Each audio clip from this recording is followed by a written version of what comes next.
आज का समाज, आज की स्थितियां कैसी हैं। हमारे बच्चों की सबसे बड़ी उपलब्धि भी, सबसे बड़ी चिंता भी ये है कि वो इंटरनेट के दौर के पैदाइशी बच्चे हैं। हमारी जनरेशन वो है जिसने सारे चेंजेस को देखा। हम लोग दुनिया के सबसे रोचक जनरेशन के लोग हैं, जो मेरी जैसी उम्र के लोग हैं, 40-50। मैं 50 का हूँ, आप तो 40-30 के लग रहे हैं देखने में। तो मतलब जो 40-50-55 की उम्र के लोग हैं, इतनी इंटरेस्टिंग जनरेशन इस दुनिया के इतिहास में कोई नहीं है जितनी हमारी है। हम जब पैदा हुए तो टेलीविज़न आने वाला था। टेलीविज़न हमारे दौर में 1975 में पैदा हुआ भारत में। टेलीविज़न से लेकर फिर कलर टीवी, फिर वीसीआर, वीसीपी, वहाँ से होते होते फ़ोन जिसमें घुमा घुमा के फ़ोन करना पड़ता था। फिर थोड़े अच्छे फ़ोन होने लगे, वायरलेस होने लगे। मोबाइल फ़ोन पहली बार जिसमें इनकमिंग आउटगोइंग 16 रुपये पर मिनट हुआ करती थी।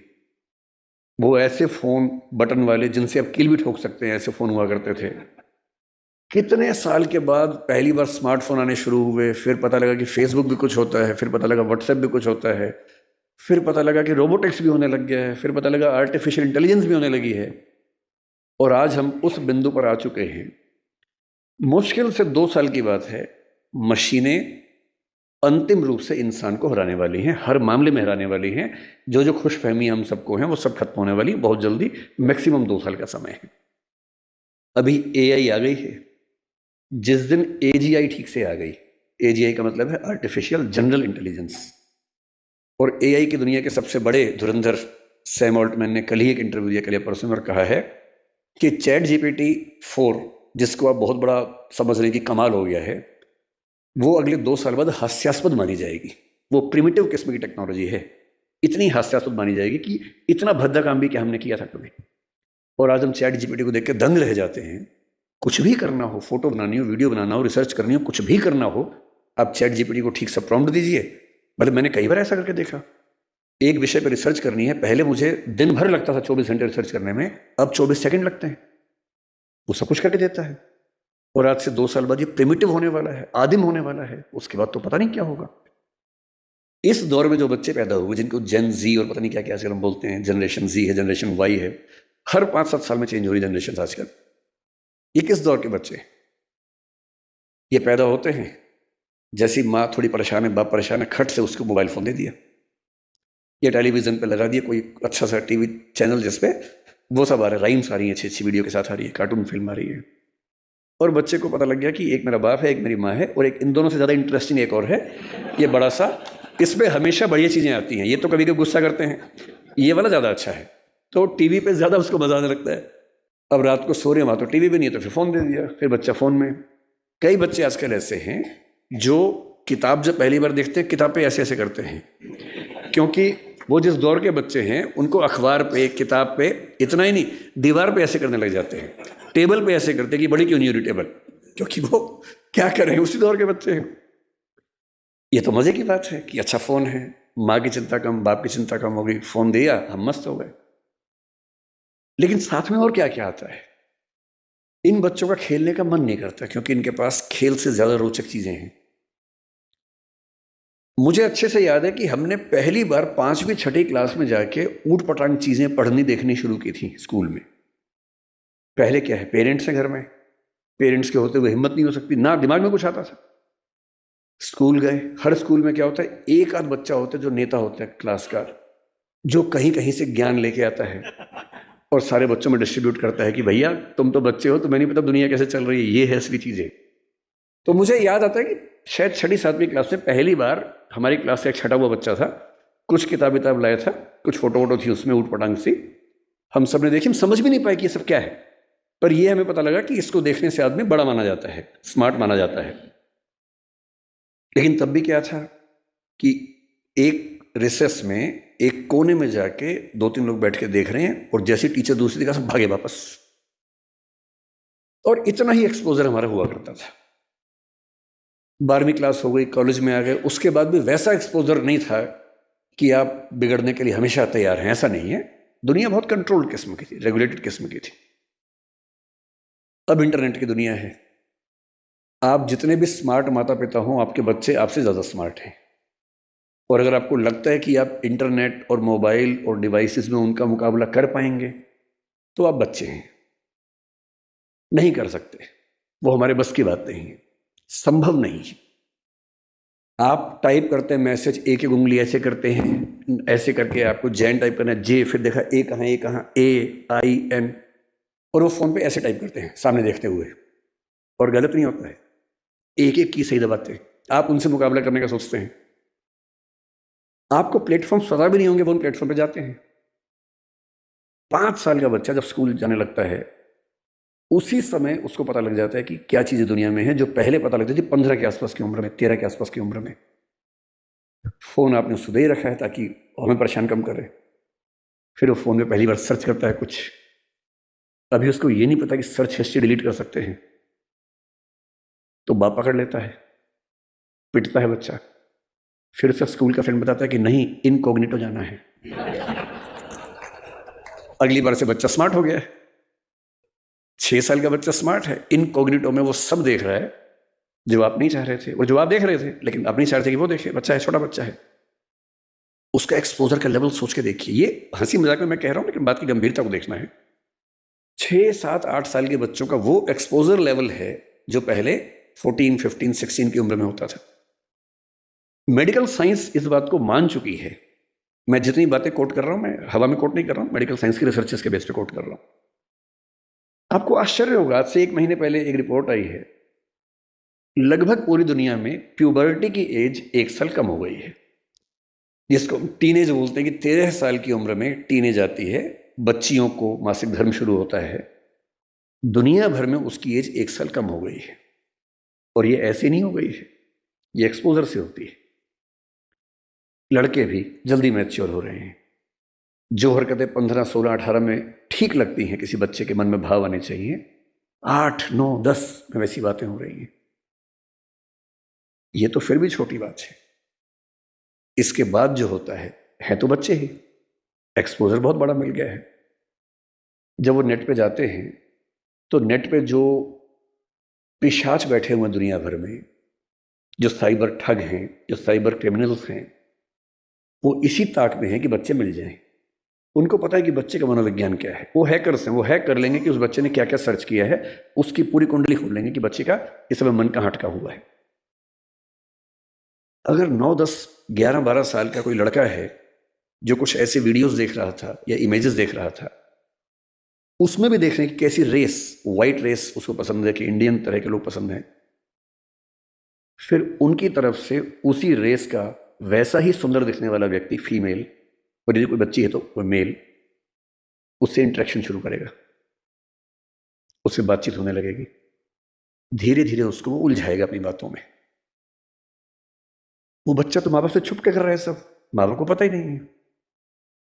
और फिर वो उस बच्चे को प्रलोभन बहुत बड़े बड़े मिलेंगे। आपको ये सब नहीं पता है तो पता होना चाहिए, बहुत बड़े रैकेट चल रहे हैं इस समय दुनिया में। 11, 12 साल का एक लड़का अपने कमरे में लैपटॉप पे वीडियो चैट कर रहा है, शायद एक ऑस्ट्रेलियन लड़की से जिसकी उम्र 21, 22, 25 साल है, और वो उससे मीठी मीठी बातें कर रही है। और फिर वो उससे कह रही है कि देखो, तुम इतने सुंदर हो, मैं तुम्हें देखना चाहती हूँ, तुम भी मुझे देखो। फिर वो थोड़े से कपड़े उतारती है, उसको कहती है कि तुम भी ऐसा, वो तो प्रोफेशनल है, तुम भी ऐसा करो। और वो बच्चा जिसको कुछ नहीं पता कि ये दुनिया कैसी है, वो कुछ कर बैठता है, और ये पूरा वीडियो रिकॉर्ड हो रहा है। और जैसी ऐसी चीज होती है, उसके बाद खट से मैसेज आता है कि अगर 2 घंटे में इस अकाउंट में $500 जमा नहीं किए तो ये वीडियो क्लिप तुम्हारे पापा, मम्मी, तुम्हारा इंस्टा अकाउंट मेरे पास है, इंस्टा अकाउंट में जितने तुम्हारे फ्रेंड्स हैं उन सबके पास चला जाएगा, सबके ईमेल आईडी मेरे पास है। इसको बोलते हैं सेक्सटॉर्शन। और ये इस समय टीनेजर्स की दुनिया की सबसे बड़ी क्राइसिस है। बड़ी बात नहीं है कि हम में से किसी का बच्चा झेल चुका हो, बड़ी बात तब होगी जब उसने आपको बताया हो। और अगर आपको नहीं बताया है और आप इस खुशफहमी में कि ऐसा हमारे बच्चे को हो ही नहीं सकता, तो फिर कह रहा हूं कि हम इस बात से अनजान हैं कि हम किस स्थिति में हैं। अपने बच्चों से बात करना शुरू कर दीजिए। पहली बात तो ऐसा ना हो, और हो जाए तो आपसे बात कर लें। कई बच्चे झेल नहीं पाते, पैसा होता नहीं है, पैसा होता तो देते हैं। और $500 का मामला नहीं है, वो पहली बार का मामला है, उसके बाद फिर उतना मामला है, अगली बार फिर उतना मामला है। और ये ध्यान रखना है कि किसी बच्चे के साथ ये करने के लिए वीडियो रिकॉर्डिंग की जरूरत भी नहीं है। हम AI के ज़माने में हैं, डीप फेक से कुछ भी हो सकता है। किसी आर्टिफिशियल इंटेलिजेंस जो फोटोग्राफी बेस्ड ऐप है, सिर्फ इतना उसको कहना है कि ये फोटो है, सिंपल फोटो, स्कूल की फोटो, पासपोर्ट साइज फोटो, उसको देनी है और कहना है कि इस फोटो को एक ऐसी फोटो में तब्दील कर दो कि ब्लैकमेल किया जा सके। किसी के साथ भी हो सकता है। बस कल को कभी हम में से किसी का बच्चा हमसे ये कहे कि देखो पापा, देखो मम्मी, ये फोटो मेरी लग रही है पर मेरी है नहीं, तो उसको मारना पीटना नहीं है, भरोसा कर लेना है कि ऐसा हो सकता है। तकनीक इस लेवल पे है। और एक और टेक्नोलॉजी जो भी पब्लिक डोमेन में नहीं आई है, कभी भी आ सकती है लेकिन बन चुकी है, वो क्या करती है, एक फोटो देनी है और प्रॉम्प्ट देना है कि इस फोटो के बेस पे वीडियो बनाओ और वीडियो में ये होना चाहिए। आप जो चाहेंगे वीडियो बन जाएगा, आपका ही बन जाएगा। आप वो नहीं है। और आप क्या, इस दुनिया के बड़े बड़े टेक्निकल एक्सपर्ट्स नहीं बता पाएंगे कि ये वीडियो नकली है। इसको डीप फेक कहते हैं आजकल, डीप फेक। हमारे आपके बच्चे इस खतरे से गुजर रहे हैं और ये आज नहीं तो कल हम सबके बच्चों को झेलना है। उन सबको समझाने की जरूरत है कि जब किसी से प्रेम भी करते हो, मान लीजिए आजकल बच्चों के प्रेम में क्या होता है, सबसे पहले पासवर्ड शेयर करते हैं कि तू मुझसे प्यार करती है, हाँ तो पासवर्ड दे, तू मुझसे प्यार करता है तो पासवर्ड दे। दोनों पासवर्ड देते हैं, फिर एक और आईडी बना लेते हैं अलग से, उसका पासवर्ड दे देते हैं। फिर उसके बाद भरोसा और कायम करना है। फिर रात को 2 बजे जब पेरेंट्स सो चुके हैं, फिर वीडियो कॉल करते हैं, भरोसा करती है हाँ, तो फिर कपड़े उतार, वीडियो कॉल पे। ये खेल शुरू हो जाता है। अपने बच्चों को समझाना है, दुनिया का कोई भी इंसान कितना भी भरोसेमंद हो, ऐसी गलती ना करे। लड़का हो तो वो भी ना करे, लड़की हो तो वो भी ना करे। और ये हमारी पीढ़ी निकल गई है, हमें नहीं पता कि ये भी खतरे होते हैं। हमारी पीढ़ी में ये सब खतरे थे ही नहीं, हमने कम से कम ये सब नहीं झेला। हमारी पीढ़ी में ये था कि गलती से आप कहीं हैं, नहा रहे हैं, किसी देख भी लिया, फोटो नहीं खींच सकता था। फोटो खींचने के लिए फोटोग्राफर बुलाना पड़ता था बाहर से। या तो हर आदमी फोन लेके घूम रहा है, और फोटो अगर खिंच गई, अगर आपको भी ऐसी मासूमियत आपके अंदर है कि मैंने फोटो खींच ली, मेरा फोन तो एयरप्लेन मोड पे है, मेरे फोन में ही है, बाहर तो गया ही नहीं, इसको बोलते हैं मासूमियत। अगर आपने फोन में फोटो खींच ली है और डिलीट कर दिया उसको, अगर आपको लगता है डिलीट हो गई, तो ये मासूमियत है। कोई सिंपल सा टेक्निकल एक्सपर्ट जो बहुत ज्यादा पढ़ा लिखा भी नहीं है, 2 मिनट में फोटो बाहर निकाल लेगा, कितनी भी डिलीट करते रहिए अपने फोन से। और एक बार इंटरनेट पर चली गई तो दुनिया की कोई ताकत उसको परपेचुअल मेमोरी से डिलीट नहीं कर सकती। और दुनिया के इतिहास में जब तक दुनिया रहेगी, वो फोटो रहेगी, वो वीडियो रहेगा, कोई नहीं छिप पाएगा, कोई बच नहीं पाएगा। और जब बच्चे इस दौर से निकलते हैं, उनको एंजाइटी होती है, डिप्रेशन होता है, और उस समय उनको जरूरत होती है किसी ऐसे व्यक्ति की जो उनसे ठीक से बात करे, उनको समझे। अभी 2 महीने पहले एक वेब सीरीज आई है दहाड़ नाम की, अगर नहीं देखी है तो उसको देखिए। वो कई मामलों में अच्छी वेब सीरीज है। मैं उसका प्रचार करने के लिए नहीं आया हूँ, तो संयोग से मुझे अच्छी लगी तो बता दिया। जो मैं कहना चाह रहा हूँ उसमें क्या है, उसमें एक पुलिस का एसएचओ है, एसएचओ है या डीएसपी है शायद, एक अधिकारी है पुलिस का। उसी के जुरिसडिक्शन में एक स्कूल में उसका बेटा पढ़ता है, और स्कूल से कंप्लेंट आई, कुछ बच्चे एक मोबाइल फोन एक कमरे के अंदर देखते हुए पकड़े गए हैं। वो मोबाइल फोन वही है जिसको उसका बाप ढूंढ रहा है किसी क्राइम की इन्वेस्टिगेशन के लिए, वो नंबर ट्रेस कर रहे थे, वही नंबर है। तो बाप और पुलिस की पूरी टीम भागी है, और प्रिंसिपल ने कहा कि वो बच्चे इस कमरे के अंदर है। अंदर गया तो उसका अपना बच्चा ही है। वो बच्चा क्रिमिनल नहीं है, वो तो गलती से फोन उसके पास आ गया, वो वाला जो फोन क्रिमिनल का था उसके पास आ गया। और तब वो पुलिस वाला देखता है कि उसका बच्चा और उसके 3-4 दोस्त वो सब वीडियोस देख रहे हैं जो 9-10 साल के बच्चे को नहीं देखने चाहिए थे। लेकिन उसके बाद सबसे इंटरेस्टिंग बात क्या है, घर जाके वो पुलिस ऑफिसर अपने बच्चे के साथ बैठता है, और कम से कम 2-3 मिनट का सीन है। किसी फिल्म या वेब सीरीज में 2-3 मिनट का मतलब बहुत बड़ी बात होती है। जब हम फिल्म लिखते हैं तो हमारा टारगेट होता है कि कोई भी सीन 1 मिनट से ऊपर का नहीं होना चाहिए किसी भी हाल में, वरना लोग बोर हो जाते हैं। मैक्सिमम 1 मिनट होता है। 2-2.5 मिनट तक एक थीम पर बात चल रही है, इसका मतलब डायरेक्टर चाह रहा है कि ये बात ठीक से पहुंचे। और बाप अपने बेटे को सिखा रहा है कि बेटा ये चीज़ें इस रूप में नहीं होनी चाहिए, इस रूप में होनी चाहिए, सही उम्र में होनी चाहिए। और तुम जो वीडियो देख रहे थे उसमें लड़की को ऑब्जेक्ट की तरह इस्तेमाल किया जा रहा था। लड़कियां ऑब्जेक्ट नहीं होती हैं, इंसान होती हैं। तुम्हारी माँ, तुम्हारी बहन भी लड़की है। ध्यान रखना, जिससे प्रेम करो, जिससे शादी करो, वैसा ही सलूक करना जो चाहते हो कि तुम्हारी बहन के साथ भी हो। ये होती है बाप की जिम्मेदारी, ये होती है माँ की जिम्मेदारी कि जब बच्चे उस रास्ते पर जाएं तो उनको थोड़ा समझाए कि क्या करने की जरूरत है। इस दौर में पहली बार ऐसा हो रहा है कि ड्रग्स इतने आसानी से उपलब्ध हैं जो किसी और दौर में उपलब्ध नहीं थे। कंपटीशन जितना कभी नहीं था उतना आज है, इसलिए कोटा में ऐसी घटनाएं रोज सुनने को आ रही हैं हमारे सामने। ग्लोबलाइजेशन ऐसा है कि कम से कम आपकी कम्युनिटी में, क्योंकि आपकी कम्युनिटी एक रिच कम्युनिटी है, जनरली आपके बच्चे देश से बाहर यात्रा करेंगे ही करेंगे, ग्लोबल बिजनेस बनाएंगे, कोई ऐसा बिजनेस बनाएंगे जो कई देशों में चलता हो तो उनको आना जाना पड़ेगा ही पड़ेगा। एक ऐसी पीढ़ी जो ग्लोबल विलेज से कनेक्टेड है, इंटरनेट से कनेक्टेड है, एआई की दुनिया में है, उसके ऊपर जितने खतरे हैं उतने कभी नहीं थे। इसलिए पहली बात जो मैं कहना चाह रहा था वो ये है कि थोड़ा सा मुस्तैद हो जाने की जरूरत हम सबको है। बच्चों पे आरोप लगाना सबसे आसान काम है, तू है ही ऐसा, तू है ही वैसा। सही तरीका ये है कि हम समझे कि हमारी क्या जिम्मेदारी बनती है। मेरा तरीका ये है कि किसी विषय पर बात करने से पहले एकदम बेसिक बात से हम शुरू करें। जैसे मुझसे लोग कहते हैं कि भाई पेरेंट के तौर पे हमें क्या करना चाहिए, क्या नहीं करना चाहिए, तो मैं सबसे पहले बोलता हूँ कि मैं कोई खास पेरेंट नहीं है, तो आप मुझे कोई 30 मार खाना समझें। मैं बहुत सामान्य किस्म का पेरेंट हूँ, तो उतना ही बताऊंगा जो मैंने अनुभव से सीखा है, फेलियर से सीखा है। जिस मामले में मैं अपने बच्चे को नहीं समझा पाया, अब समझ में आया कि हाँ ऐसे होता तो और अच्छा होता, तो मैं उस अनुभव की बात कर सकता हूँ। सबसे पहला सवाल अपने आप से यह पूछना है कि हम अपने बच्चों से चाहते क्या है, पर्पस क्या है हमारा। अगर पर्पस स्पष्ट है तो तरीके सारे मिल जाएंगे, अगर पर्पस स्पष्ट नहीं तो तरीके नहीं मिलेंगे। मैं अपने बच्चे को किस रूप में देखना चाहता हूं, अगर ये क्लैरिटी है तो सारे रास्ते क्लियर है।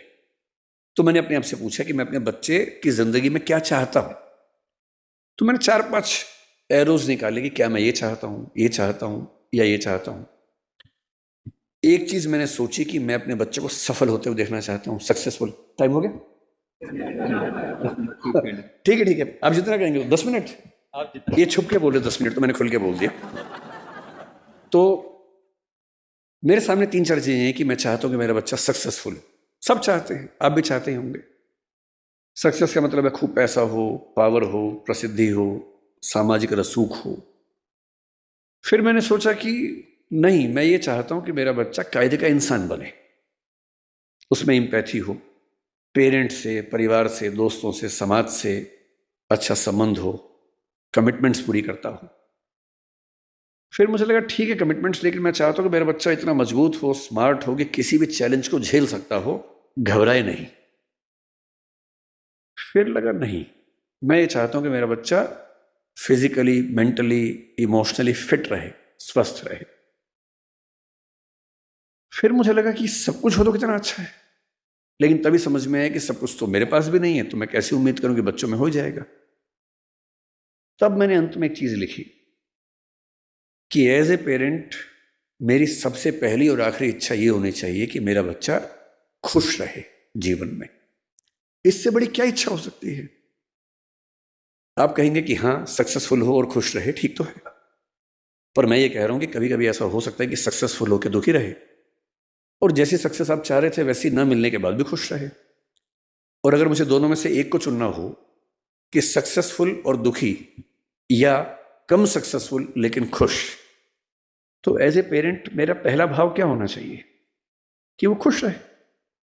क्योंकि मैंने तो ऐसे आईएएस आईपीएस अधिकारियों को देखा है जिन्होंने आत्महत्याएं कर ली हैं, उनसे बड़ा सफल कौन होगा?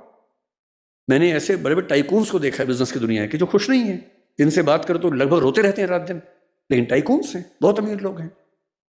तो मैं ऐसा क्यों चाहूं कि मेरा बच्चा ऐसा हो?